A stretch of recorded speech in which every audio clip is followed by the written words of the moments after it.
The Tale of Pigling Bland. Once upon a time there was an old pig called Aunt Petitoes. She had 8 of a family, 4 little girl pigs called Crosspatch, Suck-Suck, Yock-Yock and Spot, and 4 little boy pigs called Alexander, Pigling Bland, Chin-Chin and Stumpy. Stumpy had had an accident to his tail. The 8 little pigs had very fine appetites. Yosh, yosh, yosh. They eat, and indeed they do eat, said Aunt Petitoes, looking at her family with pride. Suddenly there were fearful squeals. Alexander had squeezed inside the hoops of the pig trough and stuck. Aunt Petitoes and I dragged him out by the hind legs. Chin-Chin was already in disgrace. It was washing day, and he had eaten a bar of soap. And presently, in a basket of clean clothes, we found another dirty little pig. "Whatever is this?" grunted Aunt Petitoes. Now, all the pig family are pink or pink with black spots. But this pig child was smutty black all over. When it had been popped into a tub, it proved to be Yock-Yock. I went into the garden, and there I found Crosspatch and Suck-Suck rooting up carrots. I whipped them myself and led them out by the ears. Crosspatch tried to bite me. Aunt Petitoes, you are a worthy person, but your family is not well brought up. Every one of them has been in mischief, except Spot and Pigling Bland. Yes, sighed Aunt Petitoes. And they drink bucketfuls of milk. I shall have to get another cow. Good little Spot shall stay at home to do the housework, but the others must go. 4 little boy pigs and 4 little girl pigs are too many altogether. Yes, said Aunt Petitoes. There will be more to eat without them. So Chin-Chin and Suck-Suck went away in a wheelbarrow, and Stumpy, Yock-Yock and Crosspatch rode away in a cart. The other 2 little boy pigs, Pigling Bland and Alexander, went to market. We brushed their coats, we curled their tails and washed their little faces, and we wished them goodbye in the yard. Aunt Petitoes wiped her eyes with a large pocket handkerchief. Then she wiped Pigling Bland's nose and shed tears. Then she wiped Alexander's nose and shed tears. Then she passed the handkerchief to Spot. Aunt Petitoes sighed and grunted, and addressed those little pigs as follows. Now, Pigling Bland, son Pigling Bland, you must go to market. Take your brother Alexander by the hand. Mind your Sunday clothes, and remember to blow your nose. Aunt Petitoes passed round the handkerchief again. Beware of traps, hen roosts, bacon and eggs. Always walk upon your hind legs. Pigling Bland, who was a sedate little pig, looked solemnly at his mother. A tear trickled down his cheek. Aunt Petitoes turned to the other. Now, son Alexander, take the hand. Wee, giggled Alexander. Take the hand of your brother Pigling Bland. You must go to market. Mind, wee, interrupted Alexander again. You put me out, said Aunt Petitoes. Observe signposts and milestones. Do not gobble herringbones. And remember, said I impressively, if you once cross the county boundary, you cannot come back. Alexander, you are not attending. Here are 2 licenses permitting 2 pigs to go to market in Lancashire, Attend, Alexander. I have had no end of trouble in getting these papers from the policeman." Pigling Bland listened gravely. Alexander was hopelessly volatile. "I pinned the papers for safety inside their waistcoat pockets. Aunt Pettitoes gave to each a little bundle. 8 conversation peppermints with appropriate moral sentiments in screws of paper. Then they started. Pigling Bland and Alexander trotted along steadily for a mile. At least Pigling Bland did. Alexander made the road half as long again by skipping from side to side. He danced about and pinched his brother, singing, "This pig went to market, this pig stayed at home, this pig had a bit of meat. Let's see what they have given us for dinner, Pigling." Pigling Bland and Alexander sat down and untied their bundles. Alexander gobbled up his dinner in no time. He had already eaten all his own peppermints. "Give me one of yours, please, Pigling." "But I wish to preserve them for emergencies," said Pigling Bland doubtfully. Alexander went into squeals of laughter. Then he pricked Pigling with the pin that had fastened his pig paper, and when Pigling slapped him, he dropped the pin and tried to take Pigling's pin, and the papers got mixed up. Pigling Bland reproved Alexander. But presently they made it up again, and trotted away together, singing, "Tom, Tom, the piper's son, stole a pig, and away he ran. But all the tune that he could play was over the hills and far away." "What's that, young sirs? Stole a pig? Where are your licenses?" said the policeman. They had nearly run against him round a corner. Pigling Bland pulled out his paper.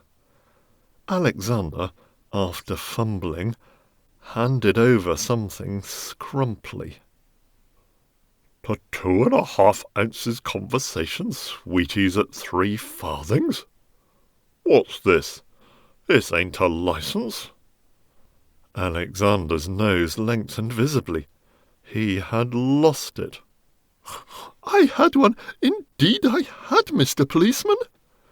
"It's not likely they let you start without. I'm passing the farm. You may walk with me." "Can I come back too?" inquired Pigling Bland. "I see no reason, young sir. Your paper is all right." Pigling Bland did not like going on alone, and it was beginning to rain. But it is unwise to argue with the police. He gave his brother a peppermint and watched him out of sight. To conclude the adventures of Alexander, the policeman sauntered up to the house about tea-time, followed by a damp, subdued little pig. I disposed of Alexander in the neighbourhood. He did fairly well when he had settled down. Pigling Bland went on alone dejectedly. He came to crossroads and a signpost. To Market Town, 5 miles. Over the hills, 4 miles. To Pettitoes Farm, 3 miles. Pigling Bland was shocked. There was little hope of sleeping in Market Town, and tomorrow was the hiring fair. It was deplorable to think how much time had been wasted by the frivolity of Alexander. He glanced wistfully along the road towards the hills, and then set off walking obediently the other way, buttoning up his coat against the rain. He had never wanted to go, and the idea of standing by himself in a crowded market, to be stared at, pushed, and hired by some big strange farmer, was very disagreeable. "I wish I could have a little garden and grow potatoes," said Pigling Bland. He put his cold hand in his pocket and felt his paper. He put his other hand in his other pocket and felt another paper, Alexander's. Pigling squealed, then ran back frantically, hoping to overtake Alexander and the policeman. He took a wrong turn, several wrong turns, and was quite lost. It grew dark. The wind whistled, the trees creaked and groaned. Pigling Bland became frightened and cried, "Wee, wee, wee, I can't find my way home." After an hour's wandering, he got out of the wood. The moon shone through the clouds, and Pigling Bland saw a country that was new to him. The road crossed a moor. Below was a wide valley with a river twinkling in the moonlight, and beyond, in misty distance, lay the hills. He saw a small wooden hut, made his way to it, and crept inside.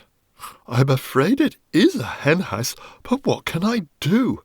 said Pigling Bland, wet and cold and quite tired out. "Bacon and eggs," clucked a hen on a perch. "Trap, trap, trap, cackle, cackle, cackle," scolded a disturbed cockerel. To market, jiggity jig," clucked a broody white hen roosting next to him. Pigling Bland, much alarmed, determined to leave at daybreak. In the meantime, he and the hens fell asleep. In less than an hour they were all awakened. The owner, Mr. Peter Thomas Piperson, came with a lantern and a hamper to catch 6 fowls to take to market in the morning. He grabbed the white hen roosting next to the cock. Then his eye fell upon Pigling Bland, squeezed up in a corner. He made a singular remark. "Hello, here's another," seized Pigling by the scruff of the neck and dropped him into his hamper. Then he dropped in 5 more dirty, kicking, cackling hens on top of Pigling Bland. The hamper containing 6 fowls and a young pig was no light weight. It was taken downhill, unsteadily, with jerks. Pigling, though nearly scratched to pieces, contrived to hide the papers and peppermints inside his clothes. At last the hamper was bumped down upon a kitchen floor, the lid was opened, and Pigling was lifted out. He looked up blinking and saw an offensively ugly elderly man grinning from ear to ear. "This one's come of himself, whatever," said Mr. Piperson, turning Pigling's pockets inside out. He pushed the hamper into a corner, threw a sack over it to keep the hens quiet, put a pot on the fire, and unlaced his boots. Pigling Bland drew forward a copy stool, sat on the edge of it, shyly warming his hands. Mr. Piperson pulled off a boot and threw it against the wainscot at the further end of the kitchen. There was a smothered noise. "Shut up," said Mr. Piperson. Pigling Bland warmed his hands and eyed him. Mr. Piperson pulled off the other boot and flung it after the first. There was again a curious noise. "Be quiet, will ye?" said Mr. Piperson. Pigling Bland sat on the very edge of the copy stool. Mr. Piperson fetched meal from a chest and made porridge. It seemed to Pigling that something at the further end of the kitchen was taking a suppressed interest in the cooking, but he was too hungry to be troubled by noises. Mr. Piperson poured out 3 platefuls, for himself, for Pigling, and a third, after glaring at Pigling, he put away with much scuffling and locked up. Pigling Bland ate his supper discreetly. After supper, Mr. Piperson consulted an almanac and felt Pigling's ribs. It was too late in the season for curing bacon, and he grudged his meal. Besides, the hens had seen this pig. He looked at the small remains of a flitch, and then looked undecidedly at Pigling. "You may sleep on the rug," said Mr. Peter Thomas Piperson. Pigling Bland slept like a top. In the morning Mr. Piperson made more porridge. The weather was warmer. He looked to see how much meal was left in the chest, and seemed dissatisfied. "You'll likely be moving on again," he said to Pigling Bland. Before Pigling could reply, a neighbour, who was giving Mr. Piperson and the hens a lift, whistled from the gate. Mr. Piperson hurried out with the hamper, enjoining Piglet to shut the door behind him and not meddle with naught, or "I'll come back and skin ye," said Mr. Piperson. It crossed Pigling's mind that if he had asked for a lift too, he might still have been in time for market. But he distrusted Peter Thomas. After finishing breakfast at his leisure, Pigling had a look round the cottage. Everything was locked up. He found some potato peelings in a bucket in the back kitchen. Pigling ate the peel and washed up the porridge plates in the bucket. He sang while he worked. Tom with his pipe made such a noise, he called up all the girls and boys, and they all ran to hear him play, over the hills and far away. Suddenly a little smothered voice chimed in. Over the hill and a great way off, the wind shall blow my top-knot off. Pigling Bland put down a plate which he was wiping, and listened.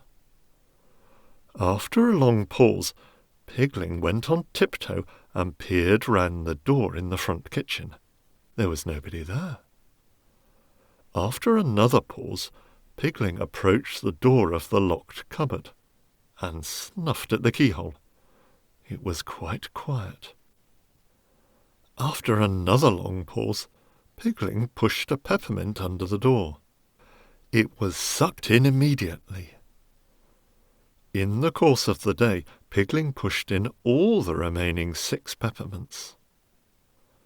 When Mr. Piperson returned, he found Pigling sitting before the fire. He had brushed up the hearth and put on the pot to boil. The meal was not get-at-able. Mr. Piperson was very affable.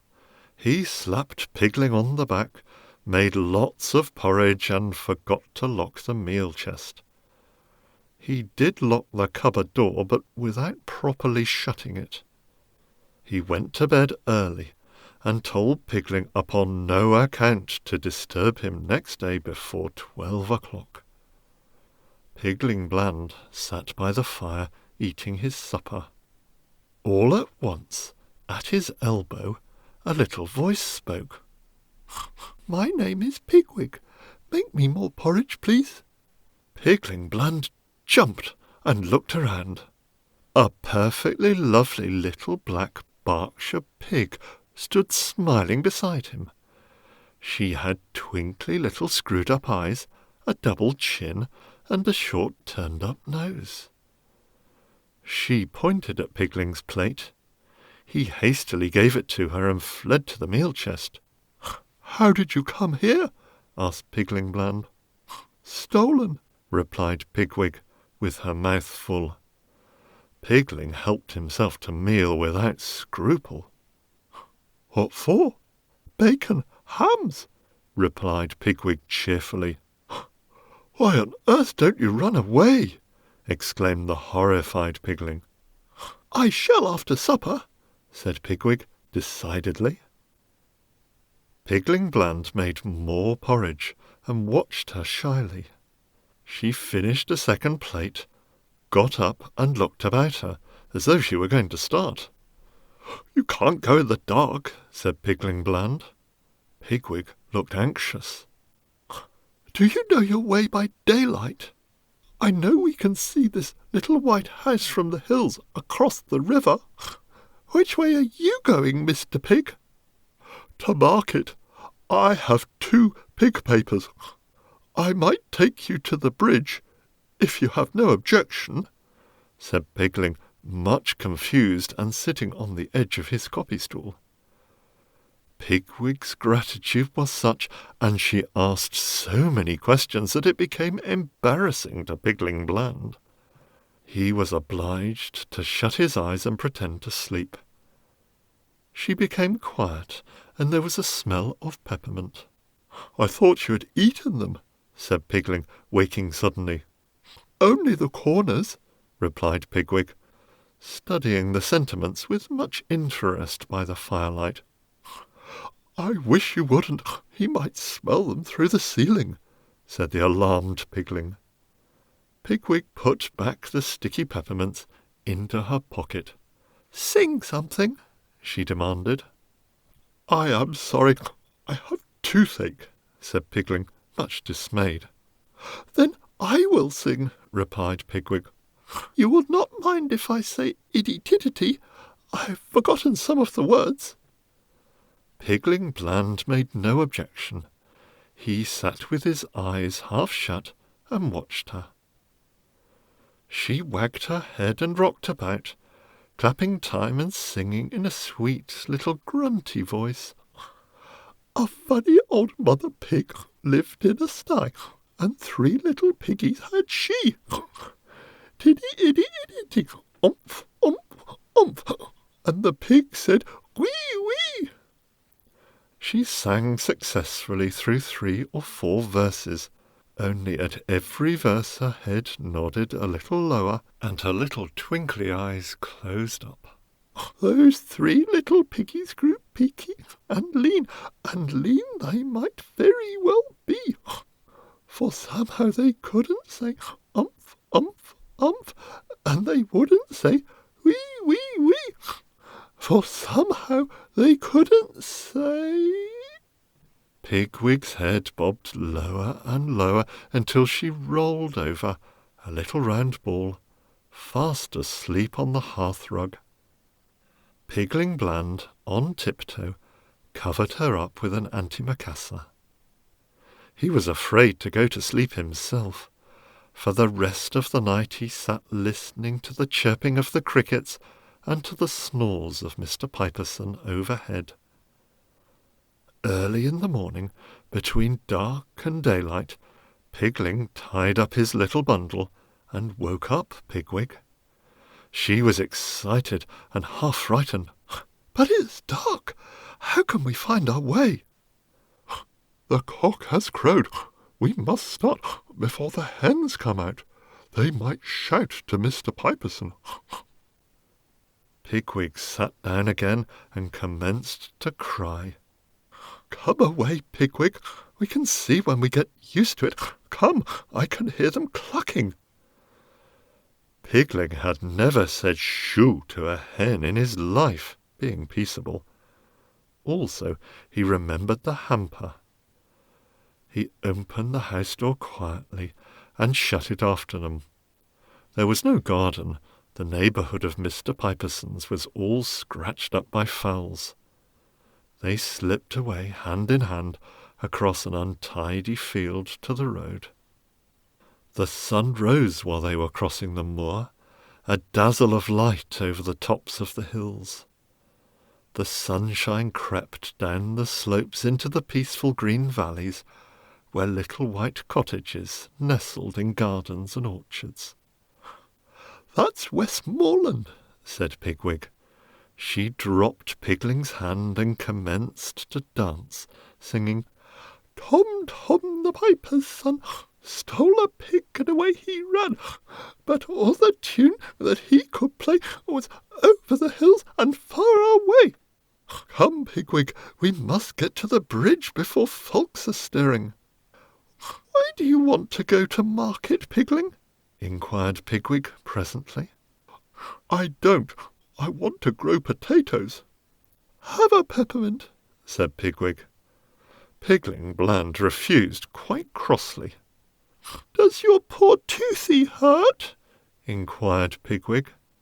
Pigling Bland grunted. Pigwig ate the peppermint herself, and followed the opposite side of the road. "Pigwig, keep under the wall, there's a man ploughing." Pigwig crossed over. They hurried downhill towards the county boundary. Suddenly, Pigling stopped. He heard wheels. Slowly jogging up the road below them came a tradesman's cart. The reins flapped on the horse's back. The grocer was reading a newspaper. "Take that peppermint out of your mouth, Pigwig. We may have to run.